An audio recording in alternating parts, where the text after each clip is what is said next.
नमस्कार, news times की इस बुलेटिन में आप सभी का स्वागत है। आपके साथ मैं तृप्ति विश्वकर्मा। आइए खबरों का सिलसिला आप शुरू करते हैं।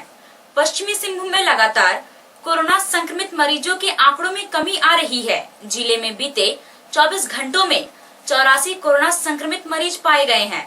रविवार को कोरोना से संक्रमित एक मरीज की मौत हुई है। जिले में 23 मई तक कोरोना से 12,377 संक्रमित मरीज पाए गए, जिसमें 11,778 मरीज कोरोना को मात देकर स्वस्थ हो चुके हैं। जिले में कुल एक्टिव केस की संख्या 475 रह गई है। जिले में 23 मई को कोरोना से संक्रमित 84 मरीज पाए गए, वहीं 102 मरीज स्वस्थ होकर घर चले गए हैं। जिले में कोरोना से संक्रमित 124 मरीज की मौत हुई है। जिले के लिए सबसे बेहतर बात यह है कि कोरोना मरीजों की संख्या में कमी आ रही है और एक्टिव केस की संख्या भी कम हो गई है। चक्रधरपुर थाना में स्वास्थ्य सुरक्षा सप्ताह के दिशा निर्देशों का अनुपालन हेतु शहर के भगत सिंह चौक, पवन चौक, एतवारी बाजार, इलाहाबाद बैंक मोड़ चेक पोस्ट पर प्रतिनियुक्त पुलिस पदाधिकारी और मजिस्ट्रेट द्वारा चेकिंग अभियान चलाया गया। आने जाने वाले प्रत्येक व्यक्ति का ई पास चेक किया गया। इस दौरान स्वास्थ्य सुरक्षा सप्ताह के दिशा निर्देशों के अनुपालन के प्रति जागरूक किया गया। तातनगर थाना क्षेत्र के दिवरी साई में पेड़ काटने को लेकर हुए विवाद में शनिवार को सगे छोटे भाई गुमदी बिरुली 43 वर्षीय ने अपने बड़े भाई 45 वर्षीय सनातन बिरुली की टांगी से वार कर हत्या कर दी। घटना की सूचना मिलने पर थाना पुलिस घटनास्थल पर पहुंची और शव का पंचनामा करने के बाद रविवार को सदर अस्पताल में पोस्टमार्टम कराकर परिजनों को सौंप दिया। वहीं पुलिस ने आरोपी को गिरफ्तार कर लिया है। घटना के संबंध में बताया गया कि जमीन पर बबूल का पेड़ था, जिसका बंटवारा नहीं हुआ था। छोटा भाई गुमदी बिरुली बबूल का पेड़ काट रहा था। इसी दौरान बड़े भाई सनातन बिरुली वहां पहुंचा और गुमदी को बोला कि बबूल पेड़ का बंटवारा नहीं हुआ है, क्यों काट रहे हो। इसी मामले को लेकर दोनों में विवाद हुआ तो छोटे भाई ने बड़े भाई सनातन बिरुली की टांगी से वार कर हत्या कर दी। कोरोना संक्रमण से ग्रसित पारा शिक्षक सुशांत मलिक का रविवार को टेल्को हॉस्पिटल में निधन हो गया। सुशांत का कई दिनों से इलाज चल रहा था, लेकिन कल शाम उनकी तबीयत बिगड़ने लगी और रात में उनकी मौत हो गई। कई साल पहले सुशांत वकालत करते थे, चाईबासा बंगाली समिति के सदस्य भी रहे। सुशांत की निधन की खबर से शहर वासियों, परिजनों तथा दोस्तों में शोक की लहर दौड़ पड़ी।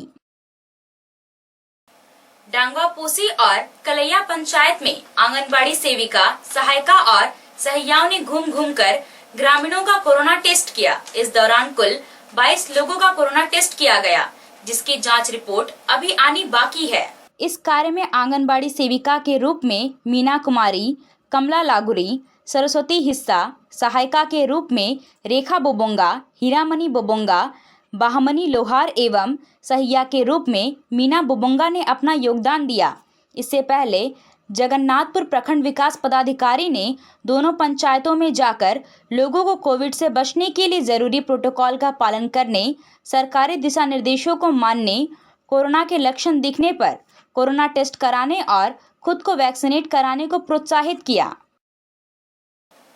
केंद्र सरकार ने 18 से 44 वर्ष के युवाओं को वैक्सीन लेने के लिए कोविन पोर्टल पर रजिस्ट्रेशन कराने के बाद स्लॉट बुक कराने की बाध्यता समाप्त कर दी है। अब कोई भी 18 से 44 वर्ष के बीच युवा सीधे सेंटर पर आकर वैक्सीनेशन करा सकते हैं। इससे पूर्व वैक्सीन लेने के पहले रजिस्ट्रेशन कराने और स्लॉट मिलने पर ही वैक्सीन सेंटर पहुंचने की बाध्यता से लोग परेशान थे। 18 से 44 वर्ष के हजारों लोग रोज कोविन पोर्टल पर वैक्सीन के लिए स्लॉट बुक कराने के लिए जाते थे और खाली हाथ लौट जाते थे। लोगों को इस परेशानी को देखते हुए मंत्रालय ने बड़ा फैसला लिया है। मंत्रालय ने स्पष्ट किया कि 18 से 44 आयु वर्ग के लोग अब बिना अपॉइंटमेंट के किसी भी सरकारी वैक्सीनेशन सेंटर पर रजिस्ट्रेशन और अपॉइंटमेंट ले सकते हैं। इसकी शुरुआत 24 मई से कर दी गई है। मंत्रालय ने जारी इस आदेश के बारे में सभी राज्यों और केंद्र शासित प्रदेशों को सूचित कर दिया है।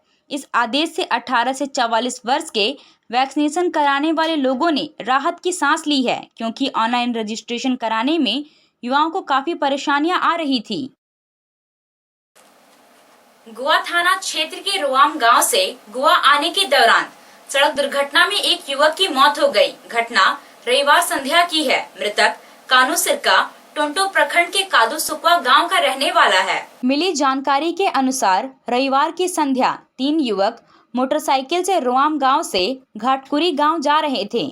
इसी दौरान कासिया पेचा और गोवा आने वाली तीखी मोड़ के पास मोटरसाइकिल में पीछे बैठे 45 वर्षीय कानू सिरका गिर गया, जिससे उसके सिर में गंभीर चोटें लगी हैं और उसकी मौके पर ही मौत हो गई। घटना की जानकारी गोवा थाना को दी गई। गोवा थाना प्रभारी राकेश रंजन सिंह ने शव को कब्जे में कर पोस्टमार्टम के लिए चाईबासा भेज दिया।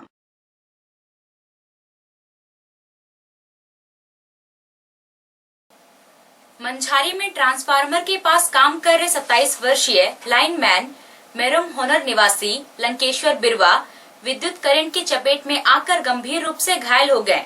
घायल अवस्था में उन्हें सामुदायिक स्वास्थ्य केंद्र ले जाया गया, जहां पर प्राथमिक उपचार के बाद घायल को बेहतर इलाज के लिए चाईबासा सदर अस्पताल रेफर कर दिया गया। सदर अस्पताल में घायल का इलाज चल रहा है। चक्रधरपुर के सेनाईकुटी गांव की 37 वर्षीय महिला दसवीं कुई लीवर की बीमारी से ग्रसित है और लगभग 3 महीने से अन्न ग्रहण केवल दूध एवं तरल पदार्थ खाकर जीवन को बचाए रखी है। कई जगह दिखाया पर कोई लाभ नहीं पहुंचा। अंत में घर में रखकर झाड़ फूक करने लगा। 3 महीनों तक अन्न ग्रहण नहीं करने से महिला दशमी कुई की हालत अत्यंत नाजुक हो गई है। रविवार को इस बात की जानकारी झामुमो नेता वन बिहारी लोहार ने सुमिता होता फाउंडेशन के अध्यक्ष सदानंद होता को दी। निजी वाहन से आज सुबह दशमी कुई को लेकर उसके पति गार्दी मेलगांडी अनुमंडल अस्पताल चक्रधरपुर पहुंचे। अस्पताल में सदानंद होता एवं सूरज महंती मौजूद थे। उन्होंने दसवीं कुई को डॉक्टर प्रियंका को दिखाया। डॉक्टर ने मरीज की हालत को देखते हुए ऑक्सीजन लगाने तथा स्लाइन चढ़ाने को कहा। दसवीं कुई की हालत में सुधार नहीं होने के कारण चाईबासा रेफर कर दिया गया।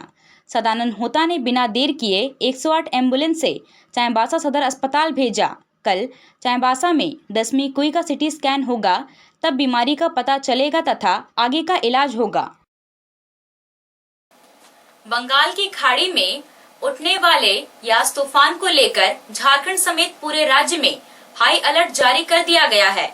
झारखंड में यास तूफान के कारण किसी भी जानमाल को नुकसान न हो, इसके लिए पश्चिमी सिंहभूम के उपायुक्त ने आपातकालीन बैठक बुलाई। उपायुक्त की अध्यक्षता में हुई बैठक में सभी वन प्रमंडल पदाधिकारी, सीआरपीएफ के सभी कमांडेंट, उप विकास आयुक्त, अपर उपायुक्त, पुलिस उपाधीक्षक, सभी अनुमंडल पदाधिकारी, पुलिस पदाधिकारी, अंचलाधिकारी के अलावे पेयजल एवं स्वच्छता विभाग, बिजली विभाग, पथ निर्माण विभाग के कार्यपालक अभियंता मौजूद थे।